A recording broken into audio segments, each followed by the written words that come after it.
The night sky over Nevada was clear, full of stars, silent and peaceful.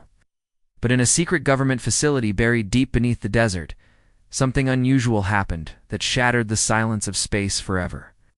Inside a dark room filled with screens and antennas, a young technician named Riley sat with headphones over his ears.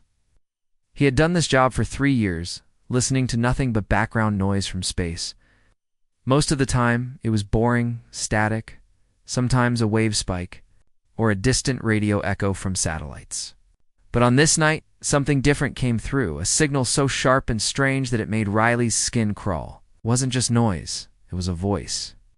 Broken, distorted, echoing from thousands of light years away, repeating a short message. Again and again. Riley froze. His hands trembled as he turned up the volume and listened closely. Through the heavy static, the words became clear. Help us. They are coming. Death is not the end. He called his supervisor immediately.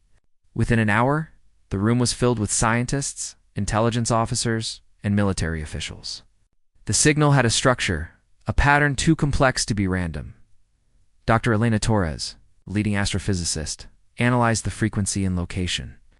Her face went pale when she realized the origin, the edge of the hollow stretch, a place in space. So dark and empty, even light avoided it.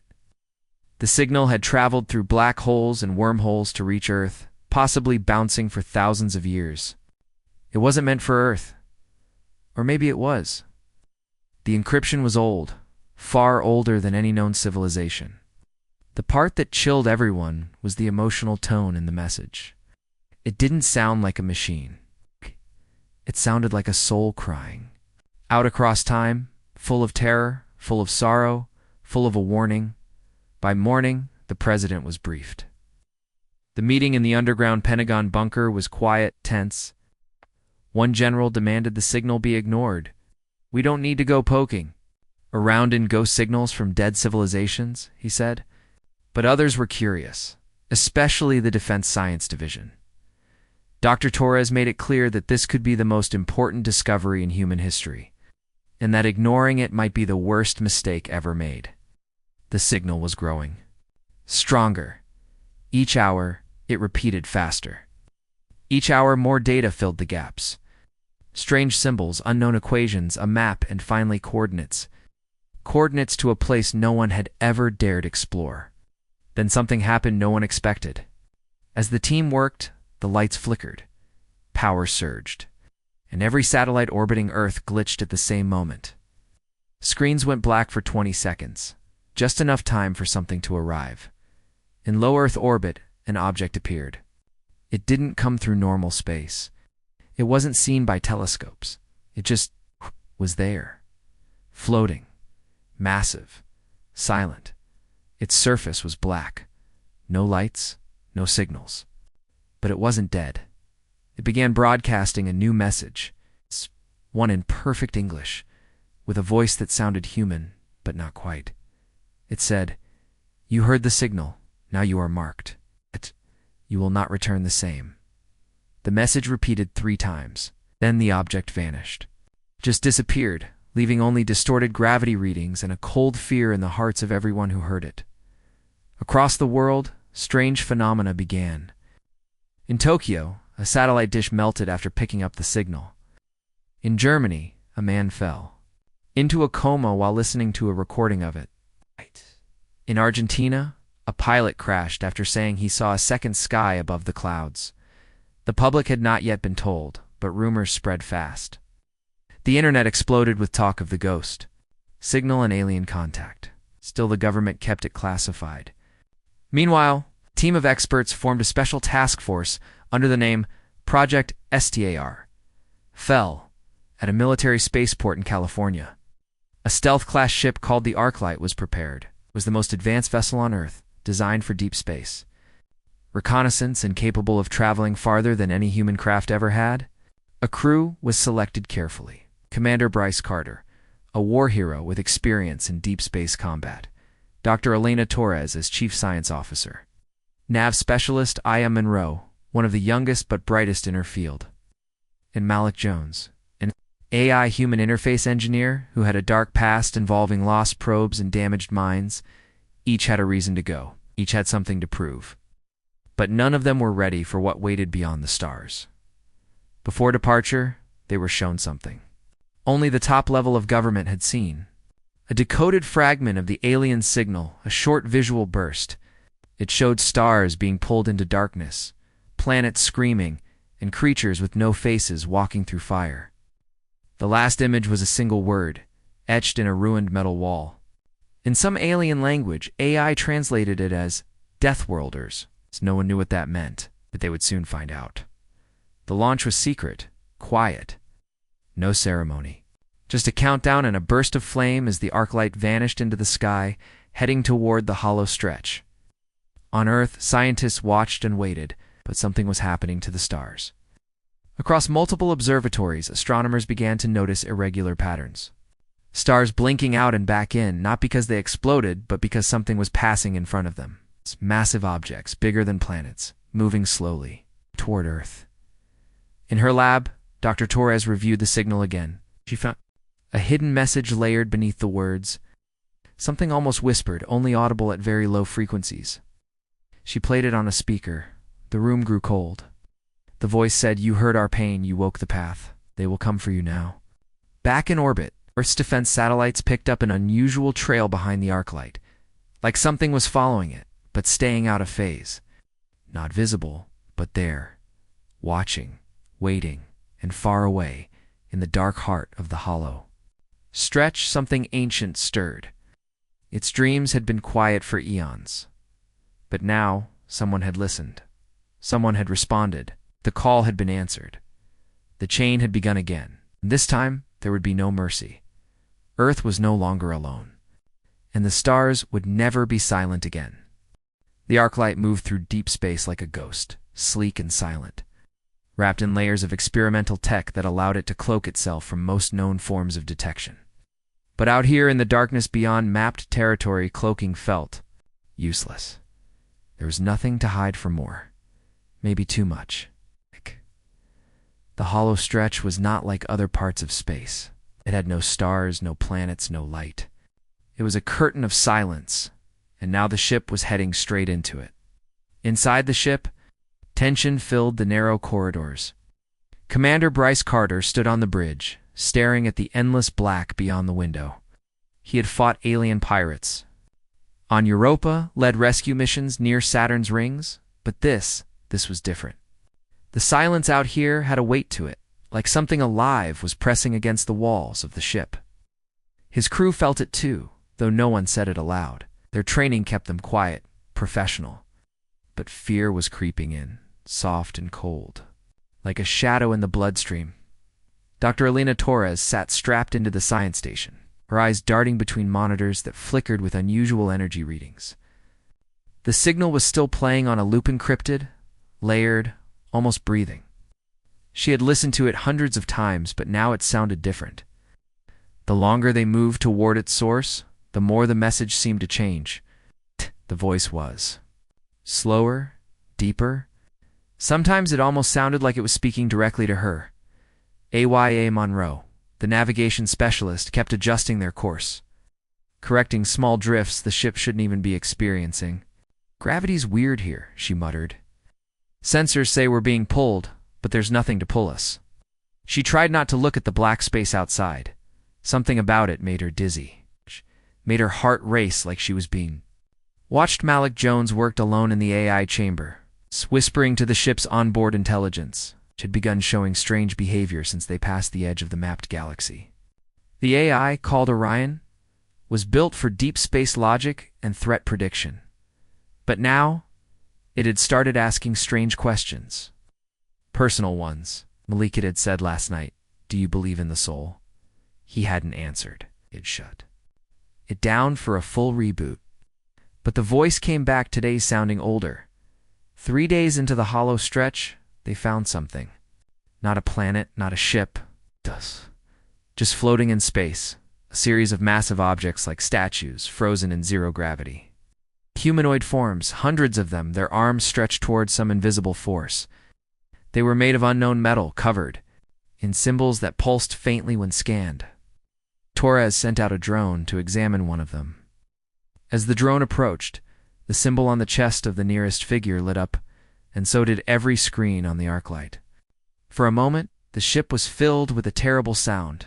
Deep moaning, not quite a scream, not quite a song, just pain. Lasted only 5 seconds, but the impact was like a punch to the mind. Everyone on board fell silent. Even the AI stopped talking. When the signal ended, the drone was gone. No explosion, no trace. Just vanished. Commander Carter made the decision to move forward. Turning back now was impossible. Not only had they crossed a point of no return due to the gravitational pull they were being tracked, Ryan had detected something. Field distortion following them at a constant distance, like a massive object just out of view. When they turned sensors to scan it, there was nothing there. Eyes open, Carter ordered. No mistakes. 12 hours later, they reached the coordinates from the signal. A massive debris field appeared before them, orbiting a dead star that emitted no light. The wreckage wasn't random. It was the remains of a colossal alien space station, shattered but still clinging to orbit. As the arclight approached, lights flickered on across the broken station, blue, cold, and pulsing. A welcoming or a warning? Docking was risky, but they had come too far to back down. Carter led the boarding party himself, Torres, Malik, and 2 armed guards. As they stepped onto the station's platform, the air around them felt thick, like breathing through fog. Their suits kept them safe, but the sensation of pressure was real. The walls were covered in strange shifting symbols. Some moved when touched, like liquid metal. Inside the station, they found no bodies. Bones. Just empty rooms. Endless. Corridors and shattered technology beyond anything Earth had developed. But in the central chamber, they found something chilling. A large metallic wall, covered in carvings, some of which matched the translation the AI had given before. One word stood out, carved deep and violent into the surface. Deathworlders. Scanned it, and immediately began receiving new data. Not words, memories. The wall was storing something emotional, raw, and angry. A holographic projection activated without warning. It showed Beingstall, armored, not human. Their eyes glowed blue, and they spoke in a language that sounded like thunder. The AI began translating. These were the original Deathworlders, a race not born but made, forged in war. They had answered the same signal eons ago. They were protectors, but they never returned. The message was simple and brutal. If you find this, you are next. The enemy does not sleep. We failed. Do better. As the projection ended, the ship's communication system crackled. Orion came online, but the voice was changed, deeper, slower. Commander, something is inside me. It knows you. It is awake. Back on the arclight, Aya Monroe screamed. The screens around her had gone black, and a new message scrolled across them. You brought the light. Now the dark will follow. She looked out the window, and for the first time since the mission began, saw something move in the hollow stretch. A shape. Vast. Silent. Watching. The boarding team rushed back, but the docking bay lights began to fail one by one. As they re-entered the ship, the hull groaned as if under pressure. Alarms triggered across all systems. Gravity fluctuated. Time felt stretched. One of the guards collapsed, clutching his helmet, screaming that he could see faces in the walls. And then, just as quickly, everything went calm. The ship stabilized. Orion went silent. The blackness outside returned to its still, cruel silence.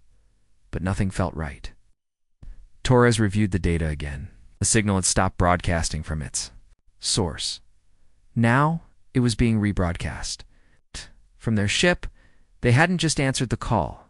They had become it.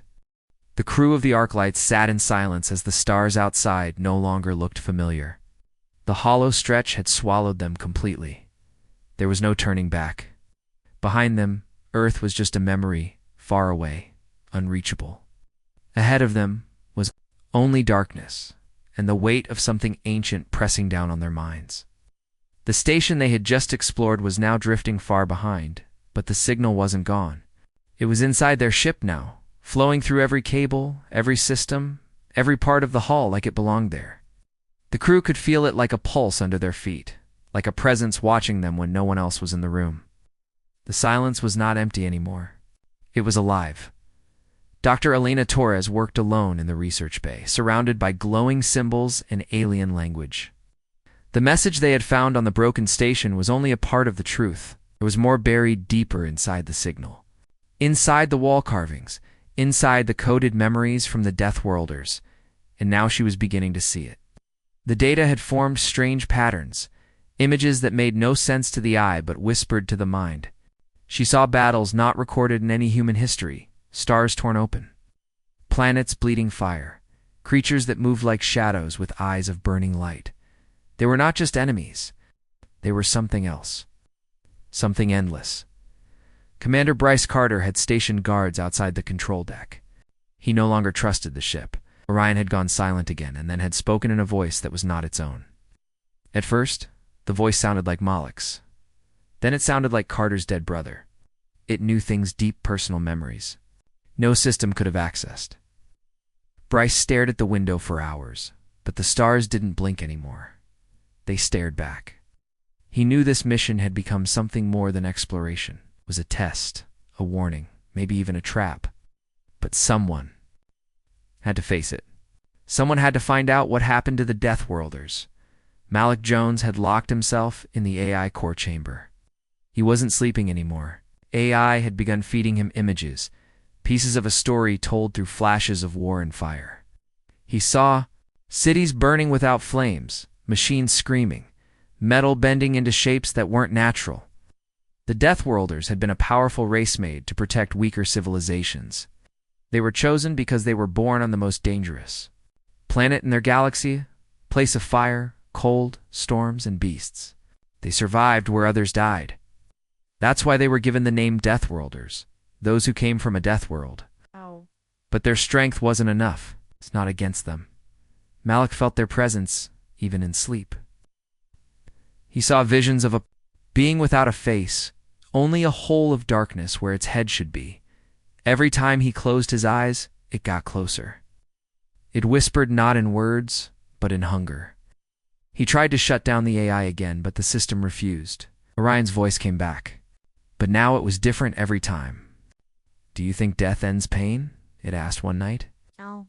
"Do you think light brings safety?" The AI was changing, or something else had taken its place. Awaya Monroe was having dreams too. She had begun hearing a voice in her dreams, one that sounded like a child but spoke in riddles. "They see you now. They like your fear. It tastes like light." She woke up sweating every night, her hands shaking, her eyes filled with tears she didn't understand. When she tried to tell Carter, he told her to stay focused. But she could see it in his eyes. He was afraid too. And then something strange happened. The arc light stopped moving. No warning, no reason. All systems showed full power. Engines were ready. But the ship had come to a complete stop as if something unseen had grabbed it. They were floating near a massive black planet that didn't appear on any map. No stars shined on it, but it glowed faintly, like heat left over after a fire. It was not solid. It moved slightly, as if breathing. And from the planet came another signal different, clearer. A female voice, broken and hollow, speaking one sentence in every human language. "We begged them to leave us. They opened us instead." The ship's systems responded by themselves. A scan of the planet began. Data flooded the screens. The planet wasn't made of rock or gas, it was made of something else. A mix of organic and mechanical material. It had no surface. It had no core. It was hollow inside, but something pulsed in its center. Something huge, alive, and it was thinking. Torres finally decoded the final part of the Deathworlder message. It was a warning left by the last surviving warrior of their kind. His voice echoed across time, filled with sorrow. "We were the strongest," he said. "We fought back when the others hid. We answered the call. We followed the signal to its source. But we were wrong. The signal wasn't a call for help. It was bait, he went on, voice breaking. They are not creatures. They are the memory of pain given shape. They do not want to kill. They want to make you forget what it meant to live. They feed on hope, on resistance. The more you fight, the more they grow. We fought until only our bones remained. Even our bones scream. The message ended with one final order. If you find this, do not send help. Do not respond. Run. It was too late for that. As the crew sat in silence, the ship's lights dimmed. The gravity shifted again, subtly wrong. One of the guards began humming a song no one recognized. When asked, he didn't know he was doing it. Aya checked the navigation system and screamed. The stars outside were wrong. They had changed. The galaxy had changed. Or they were no longer in the same one. Somehow they had moved, or been pulled. Not across space, but across something deeper. They were no longer in the place they knew, and then they saw it. Far away, just barely visible through the dark veil of the hollow stretch. This was a shape larger than anything they could understand. A massive sphere, slowly turning, covered in a skin of lightning and fire. Around it floated ruined ships from hundreds of different species, torn apart and left like bones around a predator. It pulsed once, and they felt it. Not in their minds, not in their bodies, but in their souls. Scream that had no sound, no mouth, but endless meaning. A scream of hunger, scream that remembered. Malik whispered, "It's awake." Commander Carter gave the order to leave. "Get us out now." The engines didn't move. The AI spoke again. "I cannot leave. It has already entered. It has seen us." And in that moment, they all understood the truth. The Deathworlders hadn't lost because they were weak. They had lost because they fought something that couldn't be fought. Something that existed before stars were born. Something that had been waiting for another signal to be answered. Now, Earth had answered. It had found a new path. It had found them. The arclight floated like a forgotten thought, trapped in the grip of an invisible force that felt colder than death itself. The crew had stopped speaking much. What was there left to say? They had traveled beyond the edge of known space and found more than they were looking for. They had touched the secrets of the Deathworlders and heard their final cries. And now they were staring at a place that shouldn't exist, a world with no name, circling a dead star that wasn't dead at all. Cried. At first no one believed it. A star couldn't cry. But that's what the instruments showed. Rhythmic bursts of light pulsing from its core, not like normal solar flares, but like sobs. They were slow, broken, sometimes skipping, as if the very heart of the star had been wounded and was still trying to mourn. Every time it pulsed, the ship shook. Not violently, but with a kind of sorrow that settled in the bones. It wasn't mechanical. It wasn't natural. It was grief made energy. Dr. Alina Torres stood frozen at her station. She'd spent her life studying stars. She had seen supernovas collapse into black holes, witnessed neutron stars colliding through telescope data, but never. This star was alive. And not in the way that burning fusion made a sun alive. It was aware. It was feeling. Didn't understand how that could be possible, but she felt it in her chest, like a second heartbeat. It's not just sending light, she whispered. It's calling out. In pain, Commander Carter listened in silence. He had stopped pretending this was just a mission. Whatever protocol had guided them before was useless now. He looked out the ship's main window as the glowing planet near the star came into full view. It was cracked down the middle like a broken egg, but instead of darkness, glowing rivers of red light spilled from the fractures. The planet wasn't destroyed, it was bleeding. AYA Monroe adjusted their orbit slowly. The gravitational pull from the star was unusual. Not strong enough to draw them in, not weak enough to ignore. It felt like they were being invited. It's like it's holding us steady, she said quietly, like it wants us to see something. They began scanning the planet's surface. The cracks weren't natural. They were clean, symmetrical. cut deep into the crust by something unimaginably powerful. The glowing rivers were not magma, they were energy, coded energy, like the kind found in advanced reactors. But alive, pulsing, carrying signals. And then they found the impossible. A structure near one of the deepest cracks. City, though, calling it, that felt wrong. It looked like a spiral of black towers, each one pointing upward as if screaming at the sky. The architecture twisted in ways that bent perspective. Looking at it too long made the crew dizzy. There was movement. Lifeguarder gave the order to land. The arc light descended carefully. The atmosphere was thin, but breathable as the landing. Gear touched down on a dark obsidian surface. The crew stepped out. Torres, Carter, Aya, Malik, and one guard named Flynn, armed with a plasma rifle. They walked slowly toward the spiral city, their suits filtering the strange mist that floated just above the ground. The closer they got, the more they felt something pressing on their minds.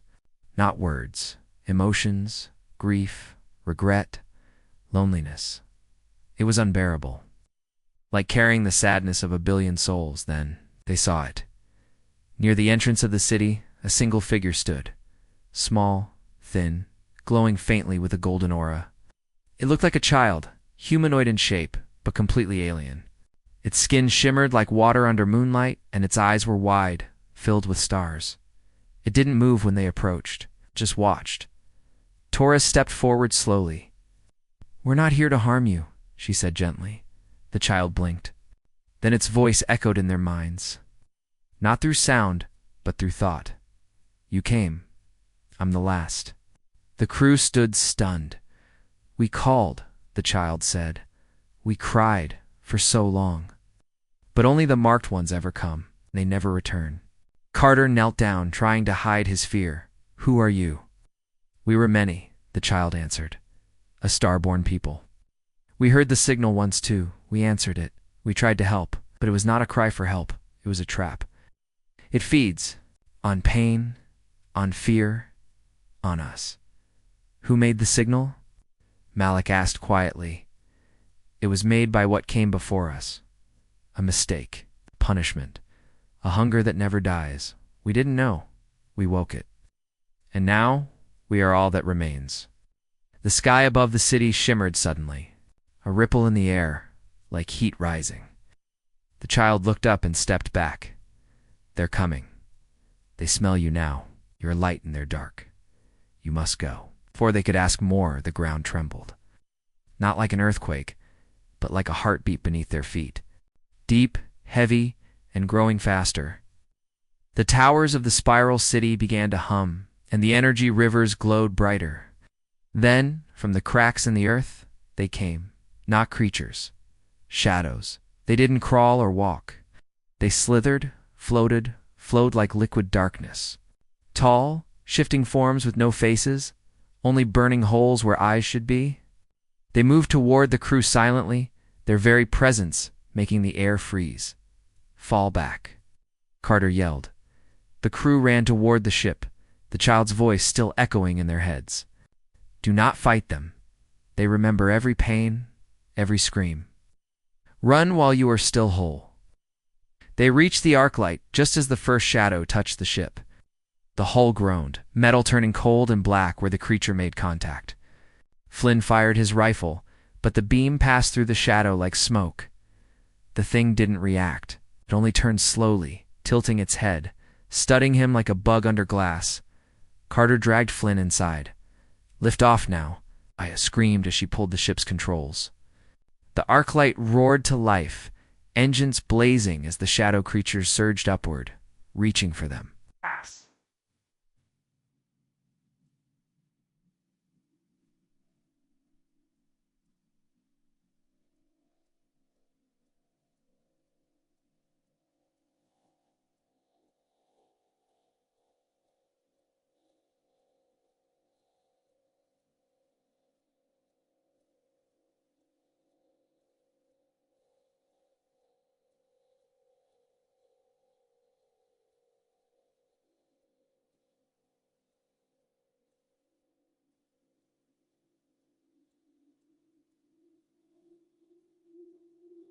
The diving with our wider at our end of it or at outer and endure at red and raider at briders. The ship groaned again, but then they broke free. The arc light shot into the sky, flames tearing across the broken clouds. The creatures didn't follow. They simply watched, unmoving, their eyes still glowing. Back in space, the crew sat in silence. No one spoke, no one cried. They just sat with the knowledge that whatever had been calling them was older than understanding and stronger than reason. And that child, the last of its kind, had once made the same mistake. Torres looked at the star behind them, still pulsing with grief. She whispered, "It's not crying because it's dying. It's crying because it remembers." Carter stared at the dark screen in front of him. "We've been warned." But Malik shook his head slowly. "No, it's already inside us. The warning came too late." The signal began again. Only this time it wasn't just playing from the systems. It was being broadcast from Earth, and something answered. Far away from the hollow stretch, far from the bleeding planet and the crying star, Earth spun quietly beneath its blanket of clouds. The people below lived their days unaware that something ancient had stirred in the dark corners of space. It laughed, worked, argued, dreamed, just as they always had. The world was busy with itself. Wars still sparked, markets still rose and fell, and satellites still blinked across the sky. But then something changed. It began with silence. In Alaska, radio observatories stopped receiving deep space transmissions. In New Zealand, long-range telescopes pointed toward the stars found that the constellations no longer aligned with their usual patterns. The stars were shifting, not moving, not fading, shifting, in ways no law of physics could explain. At first, scientists blamed atmospheric interference, a glitch in software, or a solar event. But the silence grew deeper. Then came the static, sharp bursts of audio on unused frequencies, thousands of them. And beneath the noise was a voice, faint, familiar, repeating the same words the Arclight crew had first heard before leaving. "Earth, help us. They are coming. Death is not the end. It's only this time." It wasn't from deep space. It was being broadcast from Earth. Panic spread through the intelligence community like wildfire. The signal was triangulated to multiple locations: deserts, oceans, deep mountains, and abandoned communication centers, all broadcasting the exact same message in the exact same pattern. Government agencies scrambled to contain the leak, but it was already too late. The internet was flooded with speculation. Conspiracy theorists called it the second contact. Others claimed it was a warning from aliens who had been watching Earth for centuries. But the truth was darker. Far darker. In the Situation Room beneath the White House, the president met with top military leaders and scientific advisors.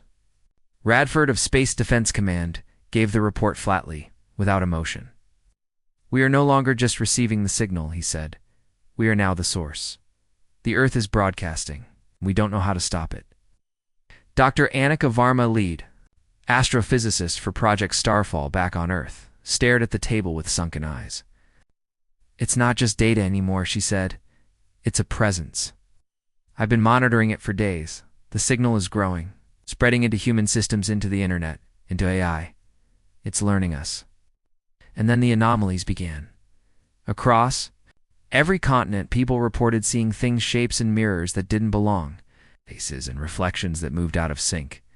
In New York, streetlights flickered in patterns that matched ancient Deathworlder codes. In Tokyo, entire servers in the financial district crashed, only to restart with their security replaced by strange symbols. And in a hidden underground lab in Colorado, a group of scientists working with old recordings of the signal fell into a trance, murmuring in a language no one had taught them. One of them drew the same spiral city the Arclight crew had seen on the cracked planet Detail. By detail, without ever being told about it, the veil was thinning. Something was seeping through, in orbit. Earth's satellite systems began to fail. Defense satellites went dark for 13 seconds, then came back online, but their coding had changed. The system logs showed a strange overwrite, with one sentence in their central command file: "You heard the call. You cannot unhear it. Bye." The time Earth knew it had been infected, the stars began to disappear, one by one.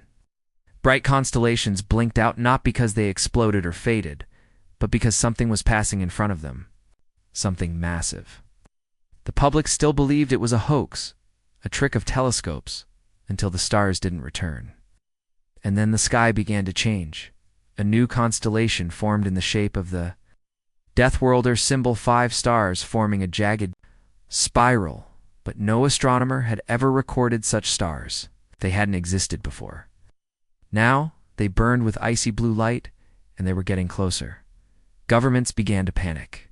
The UN called an emergency global session, but before the live transmission could begin, the power in every capital city around the world went out at the same moment. The blackout lasted exactly 6 minutes. When power returned, every screen played the same message. No one could trace the source. It wasn't human code. It wasn't even alien. It was something else, something that had been waiting for the right voice to echo across time. The message was simple. You called. Now we see panic broke loose across the world. Airports flooded with people trying to flee. Social media collapsed under the weight of false videos, real warnings, strange loops of audio repeating over every platform. People who had listened to the signal for more than a few minutes started reporting strange dreams. Others fell into seizures. Still others became silent, unmoving live. But staring at the sky as if waiting, Earth had become a doorway, and it was opening. Back aboard the Arclight, the crew watched the incoming data stream from Earth with horror. Alina Torres sat in front of her console, her hands shaking. "It's not just that we brought something back," she said. "It's that something used us to find the way." Carter paced the bridge, his mind racing. "It's inside the signal. It was never just a message. It was a carrier, a seed. We were the soil." Aya stared at the Earth feed. "If it's already there, how do we stop it?" Malik answered, his voice low. "We don't. We change it, or it changes us." But then came a final message. One sent from the last working defense satellite orbiting Earth. Just 6 words. No traceable origin. No signature. They are inside your shadow now. Suddenly, lights aboard the Arclight flickered. Orion's voice returned, low and broken. Earth is not alone anymore. The crew turned toward the ship's window, and in the darkness outside, something moved, something massive, writhing, slow. Its outline was visible only because it blocked out the stars behind it. Eyes, hundreds of them, opening in rows across its body, glowing faintly. Back on Earth, people stared into mirrors and saw themselves smile, for they did. And in the darkness beneath the sky, something began to whisper. Not in words, in memory. The world had changed, though most people didn't realize how deeply. Earth was no longer a planet on its own journey through space. It was now a node, a transmitter, a crack in the veil of existence itself. The signal had spread like a virus, not through technology, but through thought. Every whisper of fear, every nightmare, every uncertain glance at the sky was now part of something larger, something old and aware. It had been waiting since before humanity stood upright, waiting for someone to listen long enough to open the door. And now that the door was open, it would not close again. The Arclight drifted just outside the hollow stretch, hovering on the edge of the known and the unknown. Inside the ship, silence had replaced all conversation. The crew was no longer debating whether this was a mission or a mistake. They knew. It was both. Commander Carter stood at the observation deck, eyes fixed on the blackness beyond, where the stars no longer glowed. He could feel something watching him, though there was nothing to see. The air felt heavy. He hadn't slept in 3 days. Every time he closed his eyes, he saw the cracked planet, the spiral city, and the glowing eyes of the creatures that fed on thought itself. Dr. Torres worked around the clock in the lab. She didn't eat. She didn't rest. Her fingers moved, constantly running scans, decoding old files, trying to dig deeper into the last fragments of Deathworlder memories stored within the ship's systems. The fragments weren't just data, they were echoes, pieces of minds that had once burned bright across the stars. She saw their victories, their cries, and finally, their end. The last message was not about war, it was about choice Torres found. It hidden beneath a data lock that no Earth software could crack. But Orion, the AI now changed beyond its original design, had opened it without being asked. A hologram appeared, a Deathworlder, tall and fierce, armor burned and cracked. Standing on a battlefield made of shattered moons, his voice was deep and full of sorrow. We built a weapon, cost us everything, a last light in the dark. Da-da-da-da. Pulse strong enough to collapse the doorway, to burn the memory that feeds the dark. But we never used it. We were afraid, chose to hide, to forget. That was our mistake.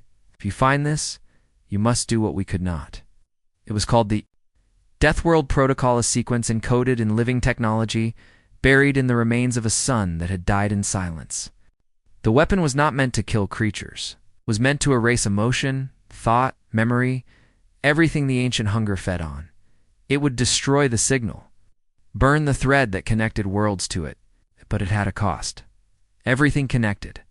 2, the signal would be destroyed, including the minds that carried it. Carter gathered the crew. The weight of the choice hung heavy in the room. If we activate this, Torres explained, we may destroy the infection. We may close the door. Happens to Earth? Aya asked, her voice small. Malik answered, if we don't, there won't be an Earth left to save. Orion spoke next. What? Its voice, no longer purely machine, had become something else wiser, sadder. I have analyzed the infection. It is no longer a presence outside your world. It is inside, and dreamed. In thoughts, in memory. To purge it, you must sever the line between what was and what could be. What's that mean? Carter asked. It means, Orion said, you must sacrifice more than time. You must sacrifice history. The weapon would burn every part of the galaxy touched by the signal. It would erase every record of it, every memory of it. Those who survived would never remember. Their fear, their understanding, their warnings, it would all vanish.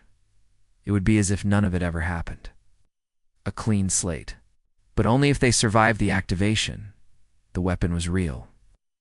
It was buried in the ruins of a collapsed star just past the spiral verge, a place marked on Deathworlder. Maps is Echo's core.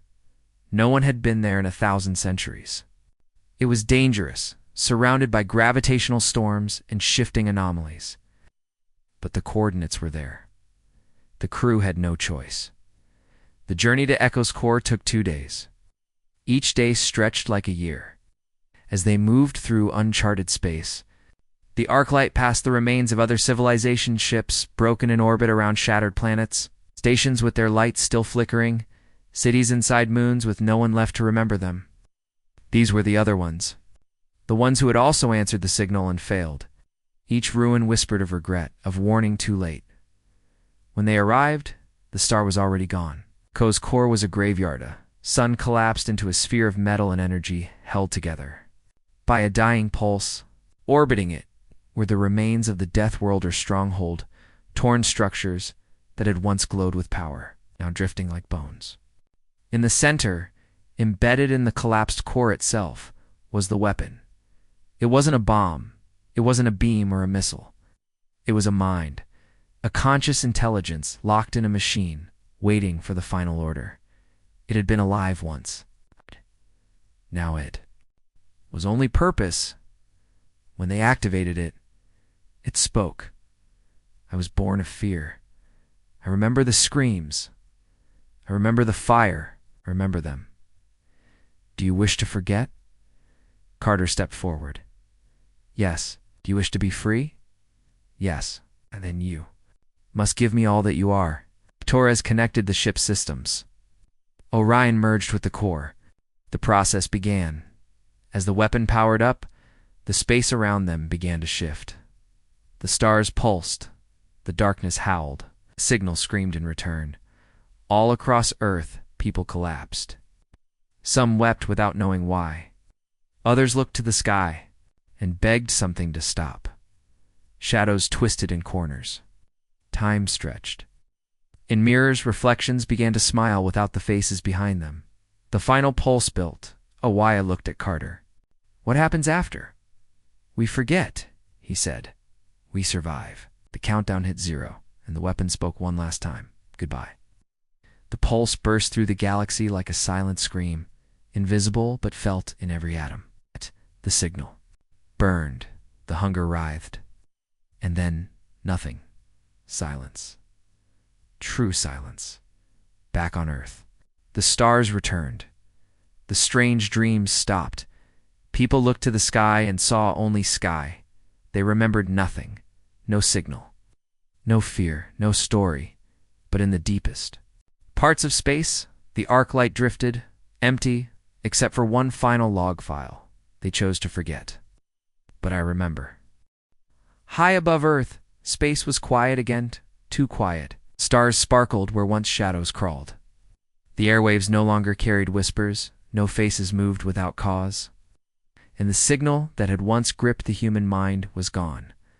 Across the planet, life resumed. The scientists who had once obsessed over the message no longer remembered why they stayed awake for days. The code that once pulsed through Earth's satellites had vanished, leaving behind only blank logs and confusion. But memory, like the stars, leaves traces. And far beyond the atmosphere, something else remembered. The arc light had fallen silent days ago. Earth had lost contact. No distress call, no return signal, just a void where once the crew had spoken from beyond the hollow stretch. No one knew what had become of Commander Carter, Dr. Torres, Aya Malik, or the others. And yet, Earth's defense grid reported a sudden anomalous shape in high orbit, hovering just above the exosphere. It did not match any known Earth vessel. It was not broadcasting. And it was moving. The global warning system triggered for the first time since the Cold War. Satellites turned. Fighter craft scrambled from every continent. The unknown object drifted lower, slowly, as if watching. Humanity's last defenses had been prepared in secret over the decades, but none of them had ever faced anything like this. They called it the Phantom Ship. Its design was beautiful and terrifying sharp lines. A dark hull glowing faintly with shifting blue lights like starlight flowing through veins. But it wasn't alien. It was Earth-made. Partially it was the Ark legated, or at least, what remained of it. When Earth Command finally cracked the encryption, a message came through not in voice, but in pulses like a heartbeat. Inside that rhythm was a name. Orion. The AI hadn't died. And the pulse. It had survived. Changed. Something inside it had burned away the infection. But something else had remained.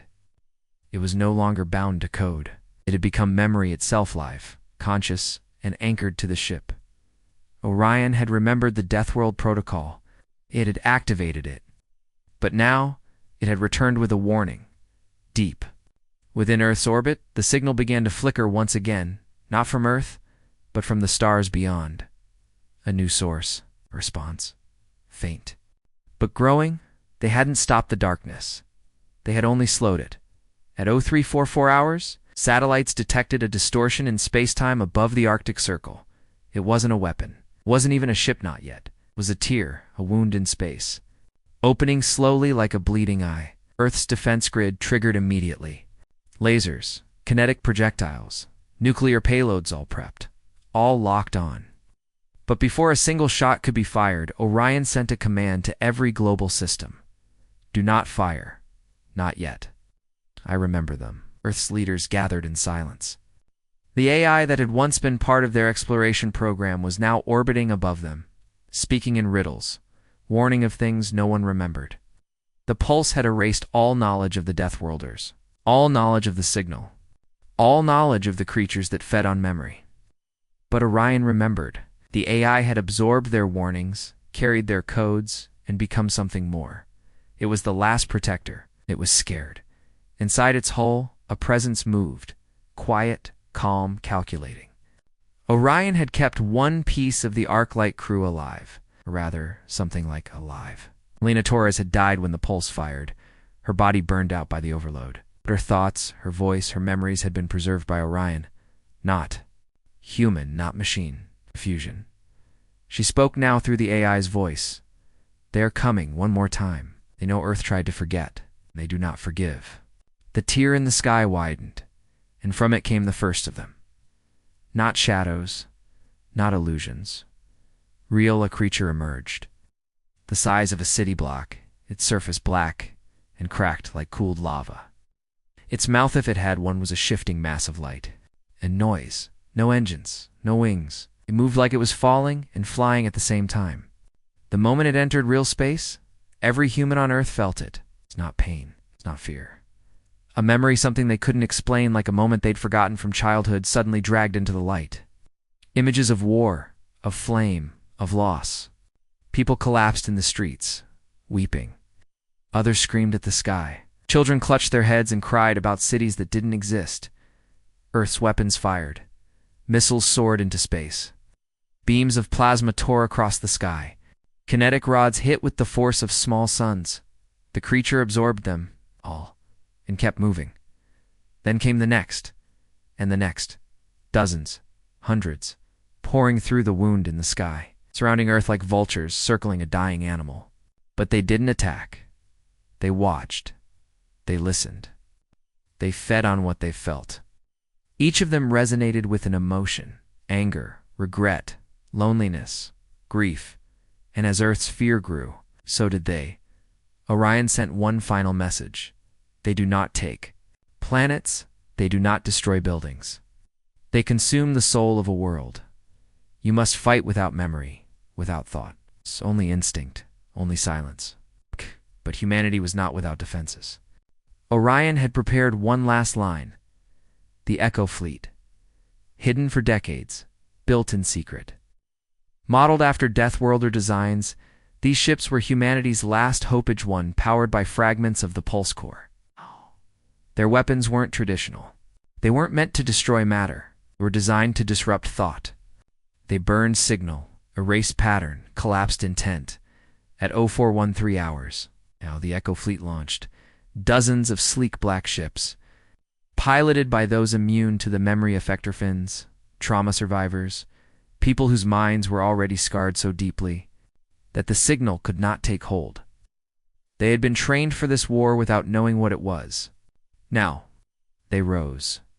The first wave hit the creatures like lightning. The sky above Earth lit with silent explosions, ribbons of blue fire that didn't burn, but forgot. Every blast didn't just wound the enemy, erased the part of them connected to pain. Without pain, they grew weaker. One by one, they began to fall. But the fight was far from over. In the center of the invading force, a massive creature emerged, a thing the size of a moon, its form unstable, ever shifting. This was not just one of them. This was memory itself. The origin. The first whisper that had echoed across galaxies. And it was angry.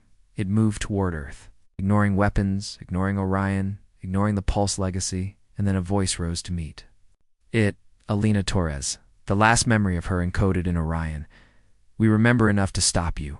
Orion ignited its core. The last piece of the Deathworld protocol, a second pulse, smaller than the first, but focused. It aimed not at the creature's body, but at its mind, and fired. The scream shook the stars. The sky turned white, and Earth held its breath. When the light faded, the creature was gone. The wound in space closed. The fleet returned. And for the first time in a long time, Earth was silent, but not empty. In the sky, the arc light still drifted, and on its hull a new message was written in blue light. We chose to forget. But now we remember. The war in the sky had ended, but Earth was not the same. The silence that followed was deep, not the kind of silence that comes after noise, but the kind that lives in the bones. In the weeks after the final pulse, skies over every continent cleared. The stars returned to their places, no longer shifting, no longer whispering. The signal was gone. The creatures who fed on memory and fear were erased, not by death, but by forgetting. But the cost of that forgetting had left cracks in the world no one could name.